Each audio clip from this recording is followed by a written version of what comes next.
我係俾呢個功能救咗好幾次嘅，我係超推薦嘅。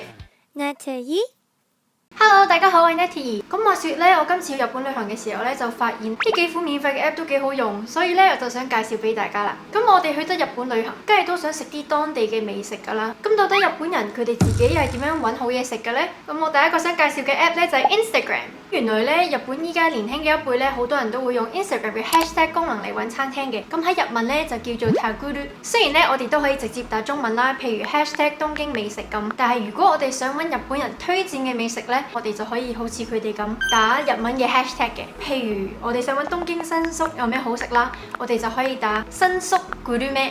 咁我哋可以見到咧，比起直接用中文嘅 hashtag 嚟揾咧，其實用日文嘅 result 係多好多嘅。咁除咗 Gurme 之外咧，其他我推薦嘅 hashtag 仲會有 cafe、lunch、dinner 或者直接跟食物嘅種類都得。譬如話東京牛舌咁樣。如果想揾景點咧，就可以打觀光、旅行或者散步啦。用 Instagram 嘅好處咧，就係佢有好多相同片可以睇啦，所以就算我哋完全唔識日文咧，都完全冇問題嘅。同埋咧，唔知食物啦，仲可以睇到間鋪頭嘅氣氛係點樣嘅。咁大部分嘅 post 咧，其實都已經 tag 埋間餐廳噶啦，你只要撳入去咧，就可以見到佢哋嘅官方 IG 啊、地址啊，或者係其他人 post 嘅同一間鋪頭嘅相啦。我哋甚至仲可以拉埋上去睇個地圖 view 咧，就會見到附近有其他咩好食或者有咩好玩。如果好不幸地佢哋冇標示間餐廳啦，我哋首先可以睇下佢個 description 有冇 tag 到啦。如果都係冇嘅話咧，或者間餐廳個名喺張相入邊咧，我哋就可以 screenshot 個 post 啦，然之後用 iPhone 嘅 album 或者係 Google Translate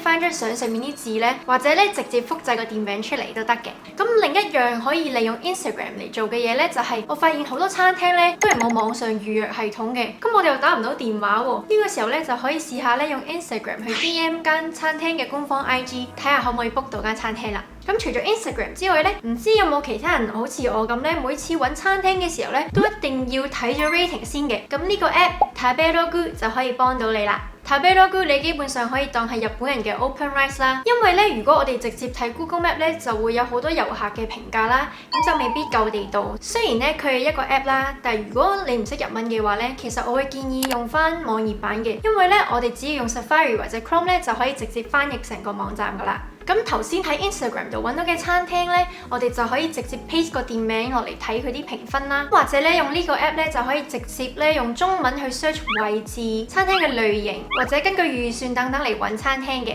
咁如果你個人已經喺日本咧，仲可以用當前位置嚟揾附近有咩好餐廳啦。咁呢個 app 咧唔止餐廳嘅基本信息啦，甚至仲會有埋有冇得預約、有咩支付方式、餐廳有幾多個位，或者有時候甚至連 menu 都有得睇嘅。咁用呢個 app 嚟揾餐廳咧，就有幾個值得注意嘅地方啦。首先就係要點樣睇佢哋啲評分咧？如果我哋就咁碌一碌咧，就會發現好多餐廳全部都係3點幾分喎，點解咁低分嘅？但係其實咧，原來係因為日本人佢哋俾分好嚴格啦，所以咧如果通常有3.25或者3分咧，就已經係好唔錯嘅餐廳。如果係3.5咧，就已經係人氣餐廳啦，係全日本嘅頭3% 咯。而4分以上咧，更係全日本嘅 Top 500啦。有好多米芝蓮嘅餐廳咧，都係呢個 range 入邊嘅。另一個可以注意嘅咧，就係佢哋有冇白名店嘅 logo。如果間餐廳有呢個 logo 咧，就代表佢哋喺嗰個食物類別咧係頭100嘅。只要撳一撳入去咧，就可以見到係咩類別啦。譬如話呢間甜品咧，佢就係東京嘅甜品入邊嘅 Top 100。最後咧，我哋就可以睇佢哋有冇 Tabelog Awards 嘅金銀銅獎嘅 logo 啦。咁每年咧呢個 Awards 就會喺過去1年有1個月嘅時間，有4分以上嘅餐廳入邊叫用戶投票出金銀銅獎嘅。以2023年為例啦，得獎嘅餐廳就淨係得470間啫，而金獎淨係得30間添。不過要注意嘅咧就係通常有呢個獎嘅餐廳咧都係偏貴少少嘅。Tabelog 另一個方面嘅位咧就係有啲餐廳係可以預約嘅，但係咧要提下大家咧，預約嘅時候會需要用到日本嘅電話號碼啦，咁呢個時候咧，你只要填你酒店個電話號碼就得噶啦。咁同埋個名咧要填一個片假名嘅 version 嘅，就可以直接用呢個網站嚟翻譯嘅。嘿，咁揾完要去嘅地方咧，就可以嚟安排行程啦。咁我想推薦嘅呢個 app 咧，竟然我見到冇乜人 recommend 過，佢係叫做 Wonderlog 啦，係真係好方便嘅，我係超推薦嘅。佢嘅功能十分之強大啦，而且個界面都好簡潔。雖然有付費版，但我覺得免費版已經好夠用㗎啦。咁喺個 app 入邊咧，你就可以建立唔同嘅 trip 啦。喺個 trip 入邊咧，你就可以加入你有興趣嘅景點。入咗去之後咧，你就可以自己建立唔同嘅分類嘅。而你加入咗嘅景點咧，就會自動顯示 Google Map 嘅資訊，間鋪頭嘅營業時間啊、地址啊，或者係網站等等啦。哇！呢個功能真係好感謝咯。而且每個景點咧，你仲可以加入埋自己嘅 notes 添。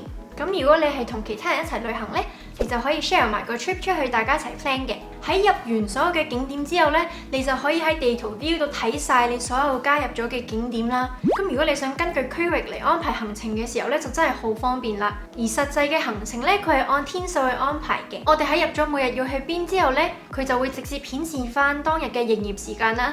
咁我係俾呢個功能救咗好幾次嘅，因為呢，有時入咗去之後呢，就發現，哇，原來間嘢本來係閂門嘅，我就知呢，我要將嗰個景點搬去第二日啦。每個景點之間呢，佢仲會顯示埋個移動時間啦，咁包括揸車、行路或者係搭交通工具，甚至呢，佢可以直接打開 Google Map 啦。咁你到時呢，要導航去下個景點呢，就好方便啦。如果覺得手機版太細呢，仲有可以自動同步嘅 iPad 或者電腦版可以用嘅。唔止日本啦，講真，其實如果用呢個 app 呢，去其他國家呢，我都係十分之推薦嘅。不過要注意呢，佢嘅界面暫時淨係得英文版嘅啫。交通方面呢，我就想介紹頭先都有提到嘅 Google Maps 啦。我知道呢，講到日本旅行呢，好多人都會推薦用換乘按內嘅。但係首先中文版呢，你就要知道 exactly 你喺邊個站上車落車啦。唔知㗎嘛，我哋又唔係住喺日本。其次呢，依家 Google Map 其實已經強大咗好多啦，比起幾年前。對比起嚟呢，我覺得絕對比較適合我哋遊客嘅，因為呢，如果要導航呢，其實係方便好多嘅。咁 Google Map 嘅每條路線呢，佢會顯示埋個費用啦，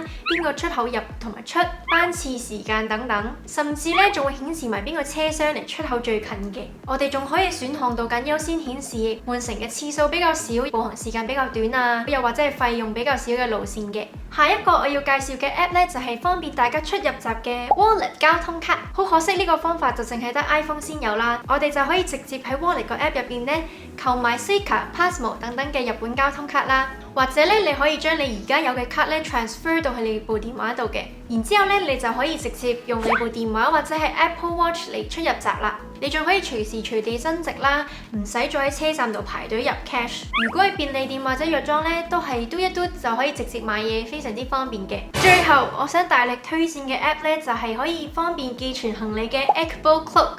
希望我冇讀錯。呢個 app 咧，淨係今年呢趟旅程咧已經幫過我哋好多次噶啦。佢咧就係一個可以幫你簡單揾到地方寄存行李嘅 app 嚟嘅。譬如咧喺我啱啱喺日本落機，又未想去酒店 check in，但係想出去玩嘅時候咧，或者係我有時行街啲嘢太重，隻手就嚟斷行唔喐嘅時候咧，我都係用呢個 app 嚟揾地方放低啲嘢嘅。雖然大家可能都知道日本嘅地鐵站有啲係會有 locker 啦，但係大嘅 locker 位未必有，而且如果係旺區咧，通常都已經俾人攞晒㗎啦啲位。呢個 app 嘅好處咧就係佢唔限制淨喺地鐵站啦，同埋你可以預約就唔驚冇位啦。喺個 app 入邊咧，你只要輸入你想寄存嘅時間、地點同日期，佢就會幫你顯示翻周圍有冇可以幫你寄存行李嘅鋪頭啦，然之後進行預約嘅。咁佢咧就係根據你嘅行李大細、你擺幾耐同埋有幾多件咧嚟計幾多錢嘅。如果你係想擺到好嘢咧，我個人係會建議咧你擺喺卡拉 OK 度嘅，因為通常佢開到好晏啦，而且營業時間好長，有啲甚至24小時添。以上咧就係我想介紹嘅所有嘅 app 啦。如果你哋有咩問題咧，或者覺得其他有咩 app 啊網站好用咧，你哋都可以留言話俾我聽嘅。我哋下次見，拜拜。